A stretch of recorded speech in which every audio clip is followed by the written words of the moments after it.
Okay, so what we're going to do is we're going to rewrite some algebraic equations. I'm just going to do a series of problems. You can see the first one's work through. Notice it says rewrite each expression by combining like terms and use properties, number properties. There's different properties that we've done, and we'll talk about those as we use them, and also use order of operations. Just a reminder, order of operations I'll put right here on the side. We do groupings, we do exponents or any square roots, radicals, multiplication and division, addition and subtraction. When we evaluate, which is what we're doing in these problems, or we're simplifying, we go from top down. And when we solve, we go the other direction and we do it the inverse operation, okay? And we have to remember, first come, first serve. So when we're working through a problem like this, we do need to do the groupings first. As you can see, inside my grouping, I have multiplication, 4 times -2, times x divided by -2. So inside the parentheses, I have 1, 2, 3 operations, and then I have 1 outside. So I go from left to right because all the operations are either multiplication and division. So I'm going to do the first one, which is this one right here. Notice I'm only doing the one thing, and I write everything else the same. Now, -8x divided by 2, -2, is going to be positive 4x.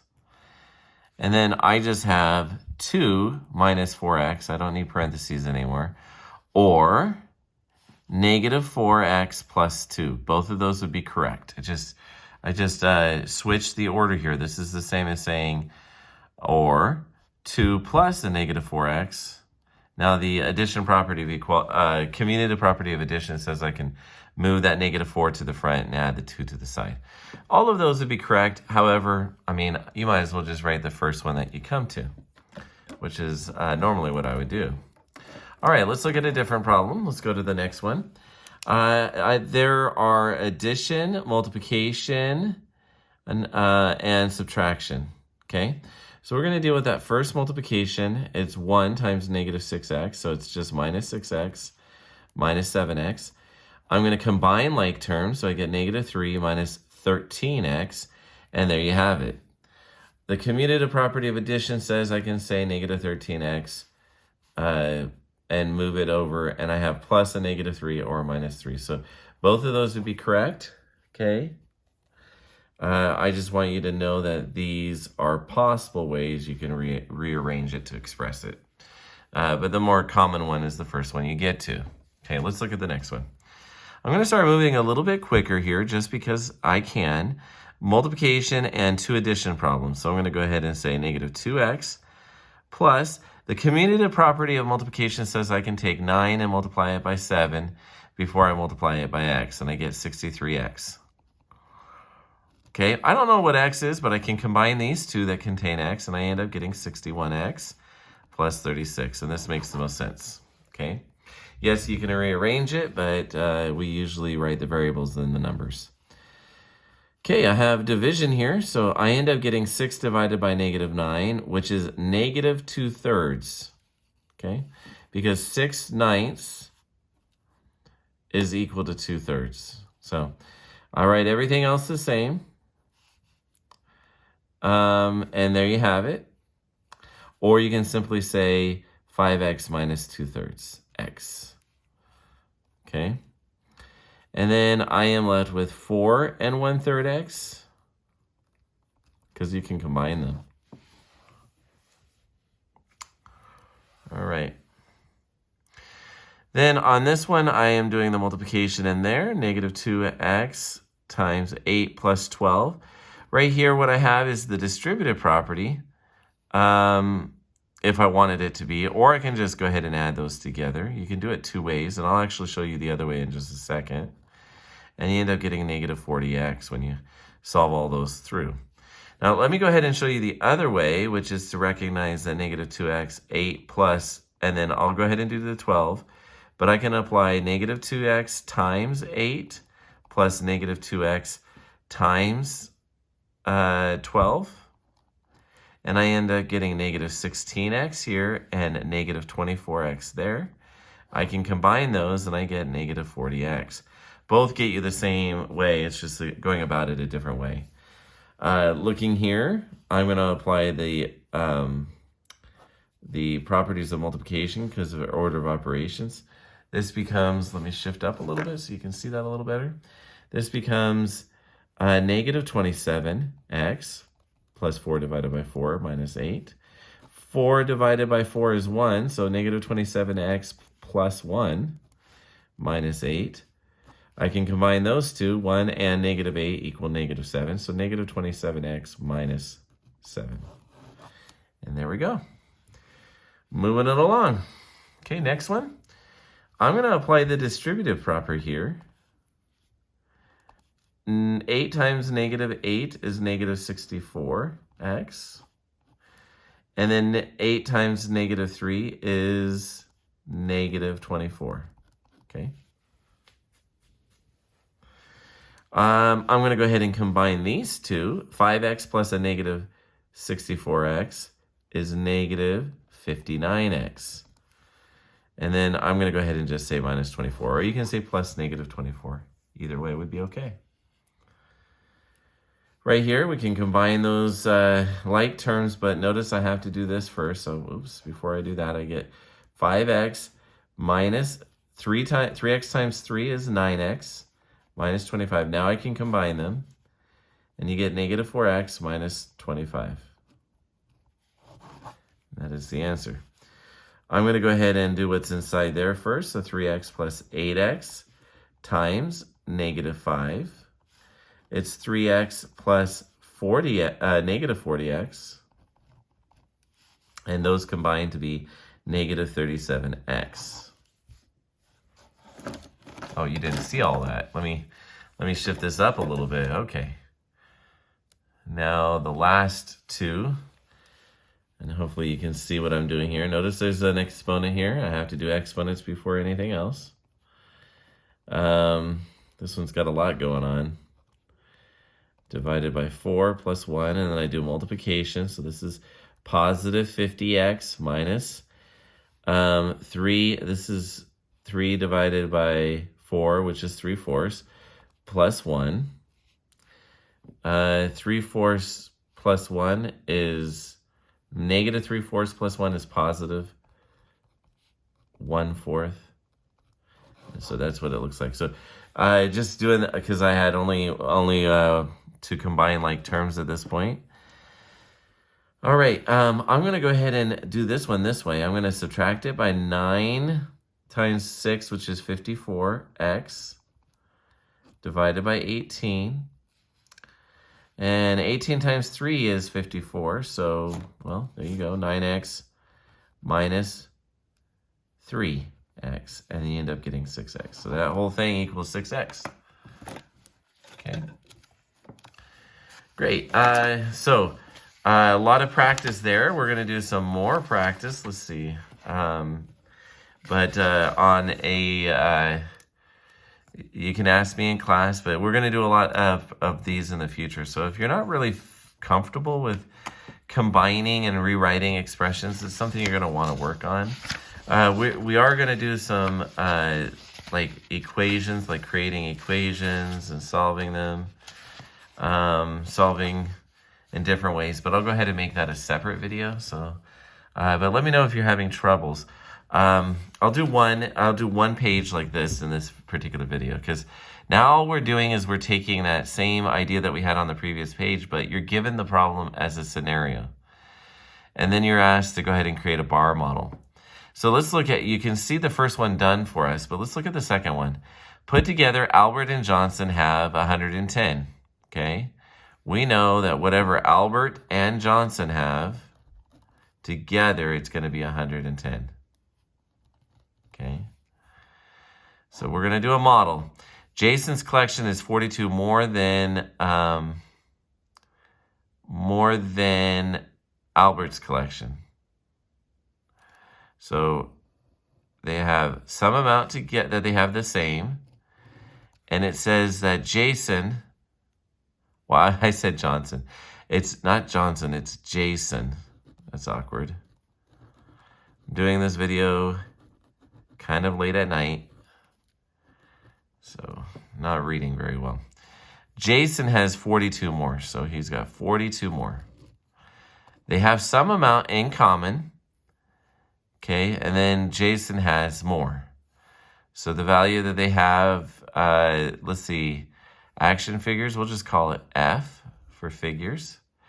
We know that together they have 2F, plus that Jason has 42. And we know that all together, this adds up to 110. So it's all adds up to 110. I'm going to go ahead and solve it algebraically. Okay. I end up getting 2F is equal to, what is that, 68.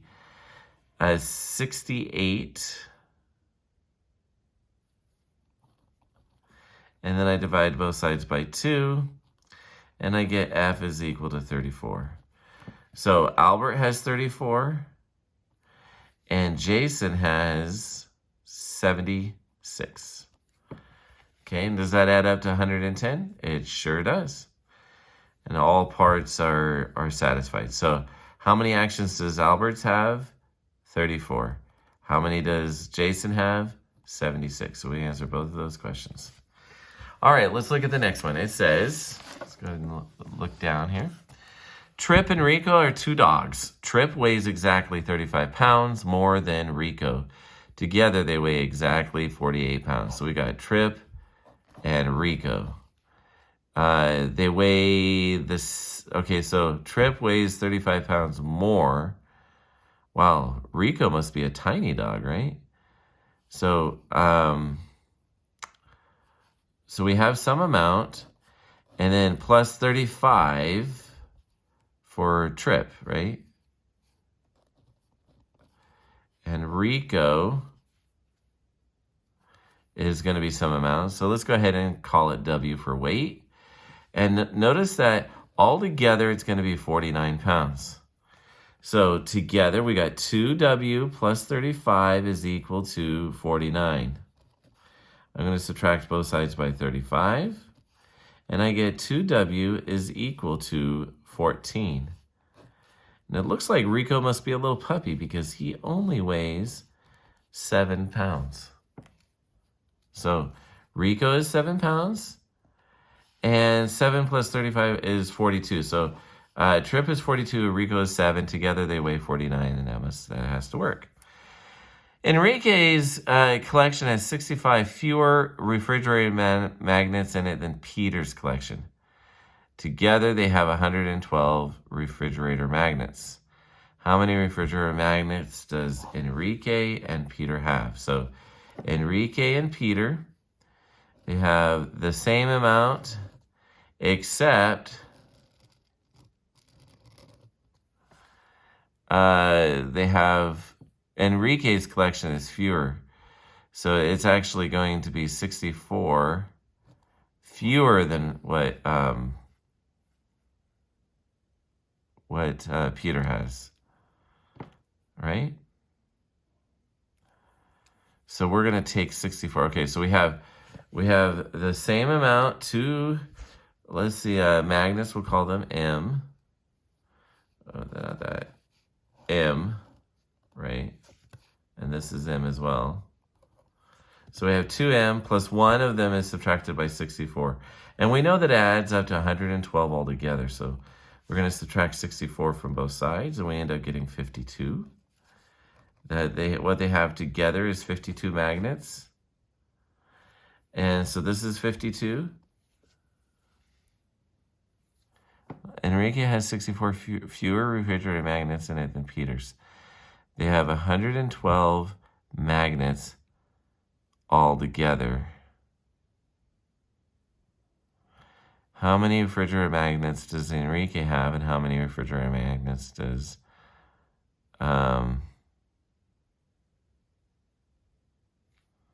50?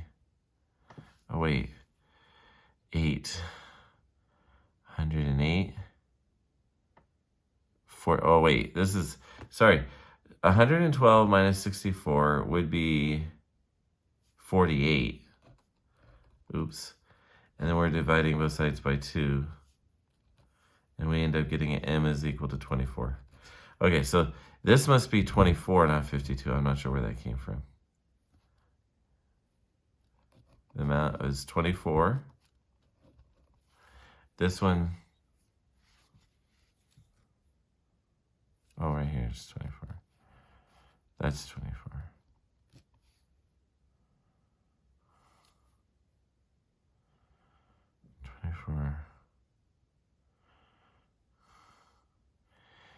Um, 80. So Peter must have 88 and Enrique must have 24 in order for that to be true. That's a difference of 64. Together it adds up to 112. And yeah, that must be the correct answer. That was not the best work I've done in explaining how to do this. I think I accidentally attributed it to Enrique where it should have been over here. So Enrique had fewer than Peter. That's why Peter's got to be the 24 plus 64. That's why this one's got to be 88. So I should have had the 64 here, not here at all, because Enrique has less than that. So 24 and 88 is going to be the answer. Yeah. That was not my best work. All right, should I do one more? Let me do one more. Okay, let's go ahead and do it. Anna buys bananas, grapes, and apples. Bananas, grapes, and apples. Okay. She buys twice as amount of apples as she does grapes. So she's going to get twice as much apples as she does grapes. She buys 2 more pounds of apples than grapes. Twice as much of bananas as grapes. 2 more pounds of apples than grapes. So it looks like grapes is going to be the smallest thing. The bananas is twice as much. So we can do it in terms of grapes, right? And then the apples, we could do it in terms of grapes, but also 2 pounds more. Okay? It says Anna bought 14 pounds of fruit. We know that all of that adds up to 14 pounds. Notice how many, when I was going through this, we have the grapes, twice as many bananas as grapes, so 2G. And then the apples is the amount of grapes plus 2 pounds. We have now 4 G's plus 2 has to equal 14. Subtract both sides by 2 and you get 4G is equal to 12. So what is the value of G? Well, G is equal to 3. So how many bananas did she get? She got 6 pounds. How many grapes? 3 pounds. How many apples? 5 pounds. 6 plus 3 plus 5 add up to 14. So now we know that she got 6 pounds of bananas, 6 pounds of grapes, and 5 pounds of apples. And we know that because of working through with a tape diagram. You and your friends Kira and Paolo decide to make some money. Okay? During a summer vacation by building and selling birdhouses. To get the business started, Kira contributes $22. Paolo gives 18. You all agree that each person will earn the same amount of money after Kira and Paolo get what they invested. Your business earns a total of $280. So Kira and Paolo, we know that together they're going to earn the same amount. But that same amount needs to include, we need to consider the return to Kira of $22 and the return to Paolo of $18. We know that altogether 280 is going to be given, okay? So they're going to earn the same amount plus 280. So we'll call that D. Let's see if this will work. If I have 2D plus 40, it looks like that we need to pay them. Business makes 280. I'm going to go ahead and pay both Kira and Paolo out of the 240. Out of the 280. Okay, I'm going to subtract 40. And I end up getting 2D is equal to 240. And then I divide both sides by 2. And I get the amount that they each get after they split it, 120. plus the 22 that Kira earns. That's 142 that she's going to get. And Paolo, which is going to be the 120, plus the 18, which is 138. Together, 138 and 142 add up to 280, and they all get their money back. So how much does each person get at the end of the summer? Kira gets $142, and Paolo gets $138. Reimbursed each amount they invested plus the shared amount, which ends up being $120 each after you've considered that. All right, a small town. In a small town, there are two main sections called Hill Section and the Lake Section. The town has a population of 4,298. The number of people who live in the Hill Section is 188, more than twice the number of people who live in. So let's say we've got Hill Section and Lake Section. So it's going to be Lake Section, twice as much as Lake Section, plus 188 more people. Okay. So this is the amount in Lake Section. So we see the hill is twice that of Lake plus 188. We know all together this is going to add up to 4,298. So you can see 3 L's plus 188 is equal to 4,298. I'm going to subtract 188 from both sides. And you get 3L is equal to 4,110. And then we divide both sides by 3. And we get L is equal to, well, 3 goes into 4, 1, 1, 0. Let's see.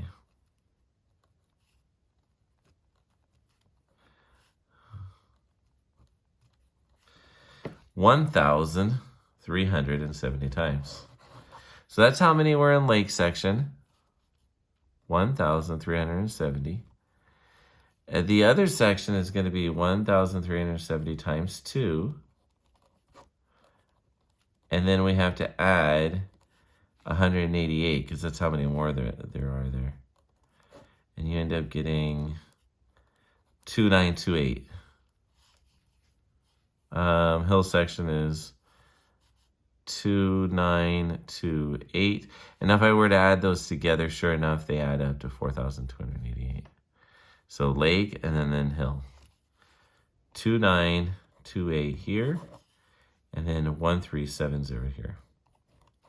All right, last one I'm going to do for this video. Tanner is 3 years younger than his sister Lexi. The sum of the siblings' ages is 33. So Tanner is 3 years younger than his sister Lexi. So we got Tanner and Lexi. We know that that the sum of all this is 33 years. And we know that Tanner is 3 years younger than his sister Lexi. So Tanner is going to be younger. So Lexi is the Tanner's age plus 3. See? So you end up getting 2t plus 3 is equal to 33. Subtract 33 from both sides, and you get 2t equals 30. And then you get, divide both sides by 2, and you end up getting t is equal to 15. Well, what that means is Tanner is 15, and Lexi must be 18. And together that adds up to 33. Okay, so it's kind of a mystery to solve. Looks like you missed the last little bit of that, so let's let you look at it. I just did that last little calculation. If you're having troubles with this, just please let me know and we'll go over some more.